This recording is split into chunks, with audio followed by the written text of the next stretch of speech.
एक अनोखी प्रेम कहानी। प्रेमनी कसोटी। હવે મારા દિલમાં પ્રેમની જગ્યા રહી નથી, દર્દથી ભરાયેલું છે। ફરી હું દિલને દર્દ પહોંચાડી ઠેસ નથી લગાવવા માંગતી। એ તું જાણે છે કે મારા જીવનની ક્ષણોની વ્યથા શું છે, અને પિતાજી પણ મારી પસંદગીમાં ક્યારેય સામેલ ન થાય, માટે તું કોઈ બીજી છોકરીને પસંદ કરી જીવન ગ્રંથિથી જોડાઈ જા। જ્યારથી આકાશે કોલેજમાં ભાર્ગવીને જોઈ ત્યારથી તેના દિલમાં ચાહતનું ઝરણું ફૂટી ગયું, પરંતુ મનમાં ચડેલા પ્રેમના ચકડોળની વાત ક્યારેય ભાર્ગવીને જણાવી નહોતી। તે પણ જાણતો હતો કે ભાર્ગવીને પણ પોતાના પ્રત્યે સ્નેહની દ્રષ્ટિ છે। આકાશ હંમેશા મિત્ર મંડળને ખુશ રાખતો। खुश रहो हर खुशी है तुम्हारे लिए छोड़ दो आंसू हमारे लिए જેવી વૃત્તિ ધરાવતો હતો। એક દિવસ આકાશ ગાર્ડનમાં બેઠો બેઠો વિચારમાં મગ્ન હતો। આજે હું મારા મનની વાત ભાર્ગવીને જણાવી દઉં। ત્યાં અચાનક આકાશને કોઈએ આંખ બંધ કરી। આકાશે સામે આવવા કહ્યું। જોયું તો આકાશનો બેસ્ટ ફ્રેન્ડ પ્રણવ હતો। પ્રણવે આકાશને કહ્યું, હું તને આજ એક વાત કહેવા આવ્યો છું। આકાશે પૂછ્યું તો કહ્યું, હું ભાર્ગવી સાથે ફ્રેન્ડશિપ કરવા માંગુ છું, તું એને મારી જાણ કરી દે છે। આકાશ અડીખમ સ્તંભની જેમ સ્તબ્ધ થઈ ગયો। તે શું જવાબ આપે તે સમજ ના પડી। બેસ્ટ ફ્રેન્ડના દિલને ચોટ ન પહોંચે એટલે તે ભાર્ગવી અને પ્રણવની વચ્ચેથી નીકળી જવાનું વિચારી કહ્યું, તું કોઈ બીજા દ્વારા પૂછી લે, એના કરતાં ખુદ જ જાણી લે તો વધારે સારું। પ્રણવે આકાશના કહ્યા પ્રમાણે ભાર્ગવીને જણાવી દીધું। ભાર્ગવીએ કહ્યું, જો હું તારી સાથે ફ્રેન્ડ તરીકે રહું જ છું તો પછી ફ્રેન્ડશિપ કહેવાની શી જરૂર છે? હું તારી સાથે લાંબો સમય વિતાવવા માંગુ છું, તેમ પ્રણવે જણાવ્યું। ભાર્ગવીએ જવાબ આપ્યો, પરંતુ મારી ભૂતકાળની એક ઘટના બની ત્યારથી હું કોઈ સાથે ફ્રેન્ડશિપ કરવા નથી માંગતી। પ્રણવ બોલ્યો, હાથની પાંચે આંગળીઓ સરખી નથી હોતી ભાર્ગવી, ને એવી તે શું ઘટના છે કે તું ના પાડે છે? ભાર્ગવીએ કહ્યું, એ ઘટના મેં બુકના પાને લખી છે, કાલે હું તને આપીશ। બીજે દિવસે જ્યારે ભાર્ગવીએ બુક આપી તો પ્રણવે વાંચી પરત કરીને જણાવ્યું, ભાર્ગવી તારી બુક વાંચી પછી લાંબો વિચાર કર્યો છે। જો જીવનમાં કંઈ મેળવવું હોય તો તારા જેવી છોકરી સાથે લગ્ન કરી જીવન પૂરું કરવું એવું મેં નક્કી કર્યું છે। સોરી, તમે ગમે કે ના તે મને નથી ખબર। ભાર્ગવી કંઈ જવાબ ન આપી શકી। થોડી ક્ષણો પછી બોલી, હું કદાચ તને હા પાડું તો પણ મારા લગ્ન તારી જોડે ક્યારેય મારા પિતા નહીં કરે, કારણ કે તું બીજી કાસ્ટનો છે, તેમ જ આપણું ગામ પણ એક છે। છતાં હું તારી સાથે એક ફ્રેન્ડ તરીકે કાયમ રહીશ। ધીમે ધીમે થતા સમય ઘણો સરી ગયો ને ભાર્ગવીને ખબર ના રહી કે પ્રણવ તેના દિલમાં આવી બેસી ગયો। હવે આખો દિવસ પ્રણવ ભાર્ગવીના મનમાં રહેવા લાગ્યો। પ્રણવ તો પ્રેમ કરતો જ હવે આખો દિવસ તેના વિચારમાં રહેવા લાગ્યો। બંને આખો દિવસમાં એકવાર ફોન પર વાત ન કરે તો ચેન ન પડે। કોલેજમાંથી છૂટા પડ્યા પછી ઘણો સમય વીતી ગયો। એક દિવસ પ્રણવે જણાવ્યું, હું શહેરમાં હવે મારી નોકરી માટે જાઉં છું। ભાર્ગવી ખૂબ રડવા લાગી। પ્રણવે જણાવ્યું, હું તને કંઈ ભૂલી જવાનો છું, હું ત્યાંથી પણ ફોન પર વાતો ચાલુ જ રાખીશ, તારે તો ખુશ થવું જોઈએ, હું નવા બિઝનેસ માટે જઈ રહ્યો છું। પ્રણવે શાંત કરી અને શહેર છોડી પ્રણવ ઘણા માઇલો દૂર ચાલ્યો ગયો। પ્રણવ ત્યાંથી પણ ભાર્ગવી સાથે વાતો કરવાનું છોડતો નહીં। ધીમે ધીમે પ્રણવ શહેરના વાતાવરણમાં ભળી ગયો। ભાર્ગવી સાથે વાતો કરવાનું ધીમે ધીમે ઓછું થતું ગયું। ભાર્ગવીને બદલાયેલા પ્રણવની જાણ થઈ ચૂકી હતી। પ્રણવ હવે ભાર્ગવીને ક્યારે જ ફોન કરતો। લાંબા સમય પછી એક દિવસ આખરે પ્રણવે ભાર્ગવીને જણાવ્યું, પોતે બીજી છોકરી સાથે લગ્ન કરવા ઈચ્છે છે। તું શું કહે છે? ભાર્ગવીએ લગ્ન કરી લેવા જણાવ્યું ને ફોન નીચે રાખી દીધો। ભાર્ગવીએ મનને પૂછ્યું, પ્રણવ સાચે પરણી જશે? અંદરથી ખૂબ જ તૂટી પડી। દિલ પર વજન લાગ્યો। હૈયું કંપી ઉઠ્યું। કંઈ જવાબ પણ નહોતો અને કંઈ સવાલ પણ નહોતો। મનોમન જ આંસુડાને હૈયામાં વહાવી કોરું કર્યું। આંખોના ખૂણા ભીના થયા। બે હાથ વડે લૂછી રૂમમાંથી બહાર આવી કોઈને ખબર ના પડે એ રીતે કામમાં વ્યસ્ત થઈ ગઈ। પ્રણવના લગ્ન નજીક આવ્યા. પ્રણવે ભાર્ગવીને ફોન કર્યો. જો હવે મારા લગ્ન થવાના છે, હું તારી સાથે કાયમ ફ્રેન્ડ તરીકે રિલેશન રાખીશ જ. મેં મારી પત્નીને તારા વિશે જણાવી દીધું છે. તે નારાજ નથી, પરંતુ હવે રિલેશન રાખવું ને નાહક જાણ થાય તો નારાજ થાય, માટે હું હવે તારી સાથે ઓછા રિલેશન રાખીશ. પરંતુ જ્યારે પણ તારે મારી જરૂર પડે ત્યારે રાત્રે પણ મારા દરવાજા ખટખટાવે છે. કોઈ પણ પ્રશ્નનો ઉકેલ હું આપીશ, પરંતુ જીવનમાં ક્યારેય જિંદગીને અટકાવીશ નહીં કે જ્યાં પૂર્ણ થઈ જાય. તું રડે છે મને ખ્યાલ છે, પરંતુ તું શું મારી સાથે લગ્ન કરવાની હતી? ભાર્ગવી, તારા પિતા શું મારી સાથે તારા લગ્ન કરી દેવાના હતા? ભાર્ગવીએ ના કહી ફોન બંધ કર્યો. એક ખૂણામાં દિવાલે માથું ટેકવી રડી રડીને આંખોના પોપચામાં સોજો લાવી દીધો. બંધ કમરામાં અંધારા હોવાથી તેની વેદના ભરેલી કોઈ જોઈ ન શક્યું. સમય જતાં એક દિવસ આકાશ ભાર્ગવીને રસ્તા પર મળ્યો. બંને આમ તેમ થોડી વાતો કરી એકબીજાના નંબર લઈ છૂટા પડ્યા. એક દિવસ આકાશનો ફોન આવ્યો. આકાશે તેની સાથે વાત કરી, પરંતુ દર્દથી ભરેલી ભાર્ગવી કશું બોલી ના શકી. આકાશ પણ જાણતો માટે એક ફ્રેન્ડ તરીકે વાત કરી. ધીમે ધીમે થતાં આકાશે ભાર્ગવીને દર્દના દરિયામાંથી બહાર લાવ્યો.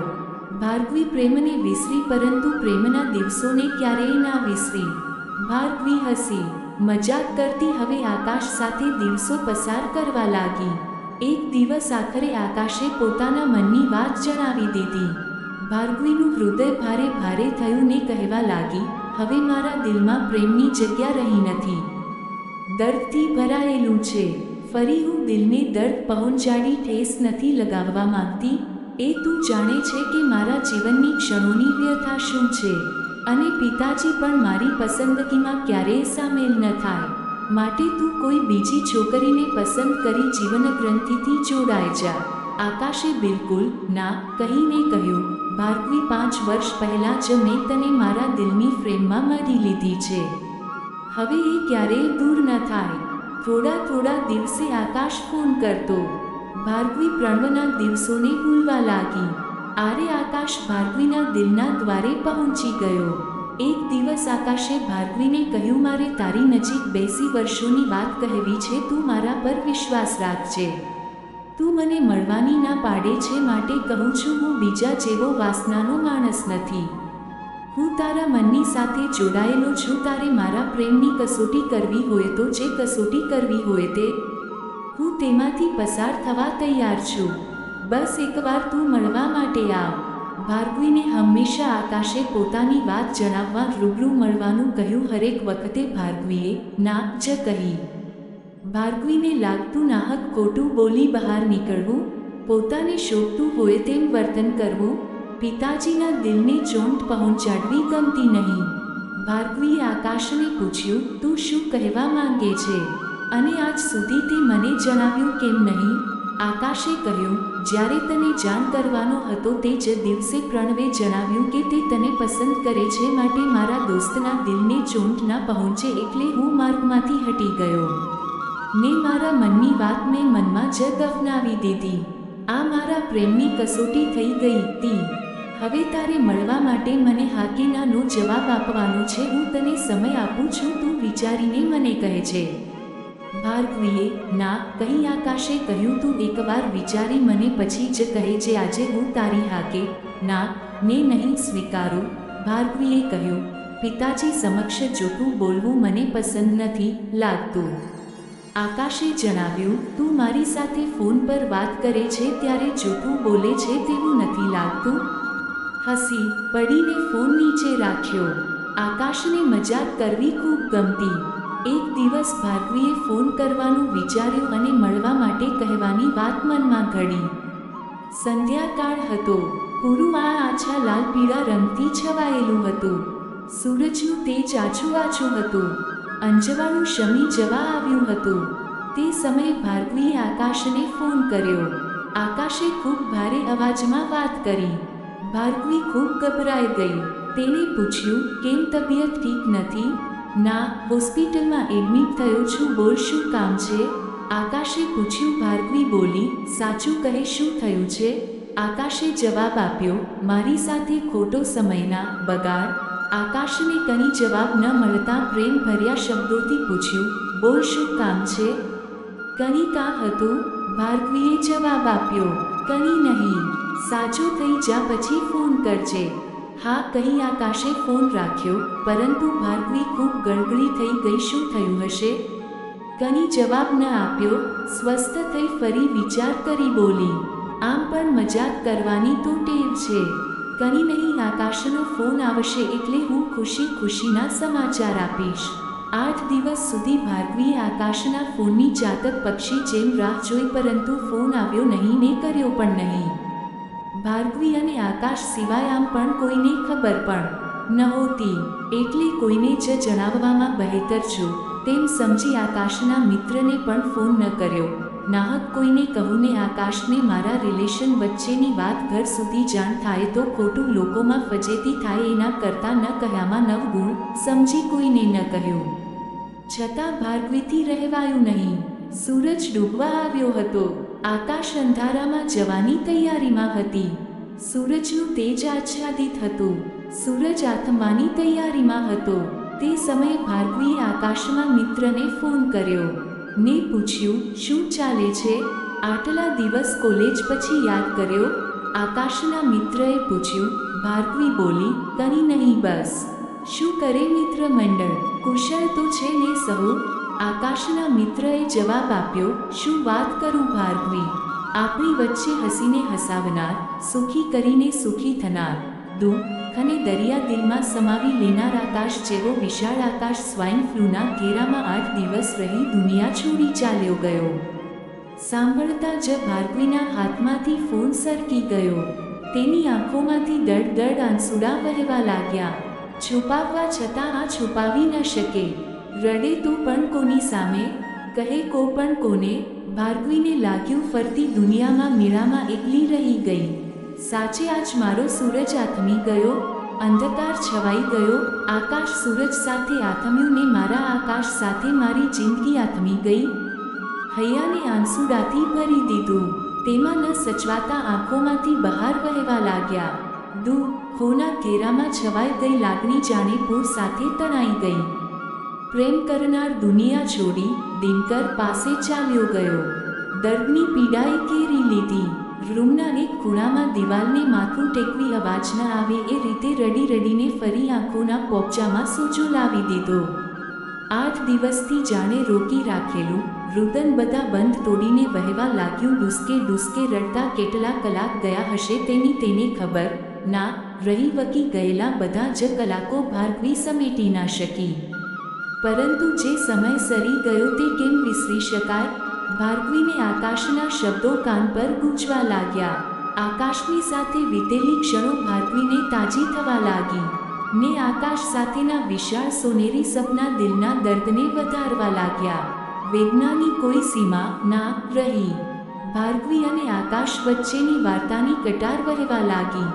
ભાર્ગવી જાણે આકાશનું પરિમાણ પણ ન કરી શકી હોય તેમ દિવાલ સાથે વાત ભીડી કહેવા લાગી.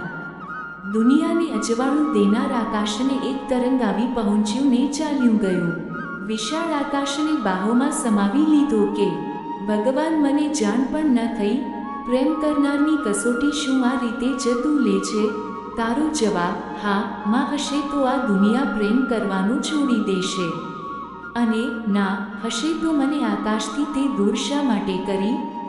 મારી એવી કઈ તકસીર હતી કે તે મારા દિલનો અવાજ ન સાંભળ્યો? કહી દુરસ્કે દિવાલ સાથે રડવા લાગી. અંતે ભાર્ગવીને લાગ્યું પોતે હારી ગઈ ને હૈયું આજે આંસુડાથી ભરેલું ખાલી કર્યું. ભાર્ગવી ખૂબ જ ભારે સ્વરોમાં મનોમન તેને કહેવા લાગી, તું એકવાર પણ આકાશનો સ્પર્શ ન પામી શકી? અંત ઘડીએ તેનું મોઢું જોવાની પણ તક ન મળી.